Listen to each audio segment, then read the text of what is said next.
இந்த மேடை வந்து ஒரு சாதாரண மேடை இல்லை, மிகப்பெரிய ஒரு பொலிட்டிக்கல் ஸ்டேட்மெண்ட்டாக நான் பார்க்குறேன். பெரியார், அண்ணல் அம்பேத்கர், கார்ல் மார்க்ஸ், இவங்க இந்த பேரெல்லாம் வந்து நம்ம ஒரு மனிதர்களை குறிக்கக்கூடிய பேராக நம்ம பார்க்கறதில்ல. பெரியார்னு சொல்லும்போது ஒரு பெரிய உருவம், பெரிய வெள்ளை தாடி.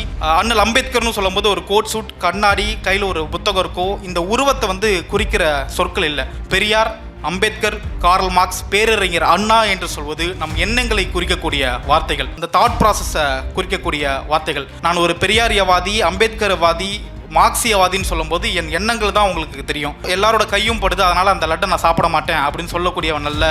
எனக்கு வந்து தனியாக டம்ளர் வேணும் அப்படின்னு சொல்லக்கூடியவன் அல்ல அப்படின்னு குறிக்கக்கூடிய அந்த சொற்கள். இப்படிப்பட்ட தலைவர்களையும் இப்படிப்பட்ட கொள்கைகளையும் வாங்கி கட்சி பெயர்கள் தான் வேற வேற. திராவிட முன்னேற்ற கழகம், விடுதலை சிறுத்தைகள் கட்சி, மறுமலர்ச்சி திராவிட முன்னேற்ற கழகம்னு இப்படி பெயர்கள் வேறையா இருந்தாலும் எங்களுடைய நோக்கம் ஒன்றுதான், எங்களுடைய செயல்பாடு ஒன்றுதான். நாங்கள் போகும் பாதை வந்து வெவ்வேறாக தெரிந்தாலும் நாங்கள் அடையக்கூடிய தமிழ்நாடுடைய முன்னேற்றம், தமிழ் மக்களுடைய முன்னேற்றம், இந்த சமுதாய முன்னேற்றம் என்று இன்று திராவிட முன்னேற்ற கழகத்தின் தலைவர் தமிழ்நாடு முதலமைச்சர் அவர்களை பற்றி இன்பா என்ற ஒருவர் எழுதிய நூலுக்கு பாராட்டி வெளியிடுவதற்காக மறுமலர்ச்சி திராவிட முன்னேற்ற கழகத்திலிருந்தும் குறிப்பாக விடுதலை சிறுத்தைகள் கட்சியின் தலைவரும் இங்கே வந்திருப்பது வந்து ஒரு பெரிய பொலிட்டிக்கல் ஸ்டேட்மெண்ட். இதன் மூலம் சமூக வலைதளத்தில் வசைப்பாடி கொண்டிருக்கும் வாய்களுக்கு இன்பா கொஞ்ச நேரம் ஓய்வெடுங்க, கொஞ்சம் அமைதியா இருங்க அப்படின்னு சொல்லியிருக்கிறார்.